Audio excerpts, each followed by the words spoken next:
এই যে ছাত্র দলের চারজন, আপনি যদি একজন আমি ছাত্র দল না কি দল আমি না স্যার, আপনি ওদের আইডি কার্ডগুলো দেখেন, আপনি কার্ডগুলো দেখতে তো বুঝবেন ওখানে কি আছে। কে দিচ্ছে? তোমরা কেন এটা কি করতেছো? এই কার্ডগুলো তো আপনারা করছেন তাই না? এখানে আমি কার্ডের দায়িত্বে ছিলাম। এখানে স্যার আমাদের কার্ড হয়েছে, এখানে ছাত্র দলের প্যানেলের 3 জনকে তারা এজেন্ট নিয়েছে, আমাদের 28 জন থেকে মাত্র একজনই তো আপনি এজেন্ট না নেন স্যার, এটা কেন নেবেন না স্যার? এটা আমি কেন লিখে আনছি স্যার? আমি তো লিখে আনছি দেখে তো এই কার্ডটা মানে তো হলো আপনাদের অফিস থেকে ইস্যু করা হয়েছে স্যারের সাইন সহ, এবং এটা গতকাল রাতে দেওয়া হয়েছে, তাহলে আমাদের এই কার্ড কেন দেওয়া? আর এখানে ছাত্র দলের যে প্যানেল, তাদের প্যানেল থেকে 4 জনকে আপনি এজেন্ট হিসেবে রাখছেন, আমার এজেন্টকে আপনি বের করে দিচ্ছেন। এখানে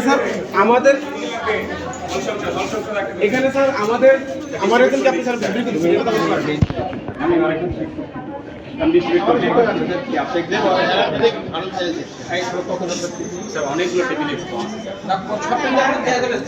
এই যে আপনি যে লিস্টটা আপনার স্যার দেখালেন, ওই লিস্টের মধ্যে 4 জন হলো ছাত্র দলের প্যানেল থেকে।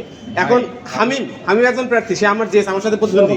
আমি 10 নং ব্যালটে জিএস এর প্রতিদ্বন্দ্বী করছি, সে আমার প্রতিদ্বন্দ্বী। তার 2 জন 3 জন প্রেজেন্ট রাখবেন, আমার একজনও রাখবেন না, এটা ছাড়া কোনো ব্যাখ্যা হতে পারে না। এই যে আপু আছে, আপু আপনি কারেন্ট জানো? হ্যাঁ ও বাক্সাস, মানে স্যার এটা কি পুরো ভাগ বাটোয়ারার কোনো ব্যাপার যে ছাত্র দল থেকে 2 জন থাকবে, শিবির থেকে একজন থাকবে, বাক্সাস এরকম ভাগ বাটোয়ারা আমাদের দেখবেন। এই মেয়েদেরকে সকাল সকাল কষ্ট করায়া এই লাইনে কেন স্যার দাঁড় করে রাখছেন? যদি ভোটটা আপনারা নিরপেক্ষ না করেন স্যার, তোমার এটা তুমি আমাদের এটা পাঠাইছে সেটা বলবেন, সিলেক্টিভ হয়ে গেছে। আপনি ছাত্র দল থেকে আপনি এখানে 4 জন এজেন্ট নিয়েছেন, আর আমাদের থেকে সিলেক্টিভ করে ফেলছেন কেন দাঁড় করে রাখছেন কষ্ট করে? এই সকাল সকাল ঘুমাই তো ভোট দেওয়ার পরে চলে যাবে। আপনি তো সাধারণ লিস্ট দেখাই দিয়েছেন, সাধারণের মধ্যে 4 জন ছাত্র দল প্যানেল, 6 জন ছাত্র দল প্যানেল, কথা আমরা দেখতে তো আমি জানি, কিন্তু এখানে 6 জন ছাত্র দল প্যানেল।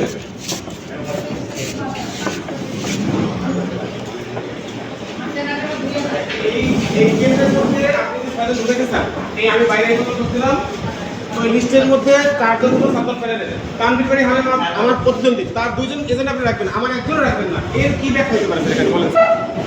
আচ্ছা নির্বাচন আপনি স্যার নির্বাচন কমিশনের একজন, জসিম স্যারের কাছে গেছেন, জসিম স্যার পাঠাইছে আপনার কাছে, আপনি আমাকে বলতেছেন জসিম স্যারের কাছে, আমরা কোথায় বলতেছেন?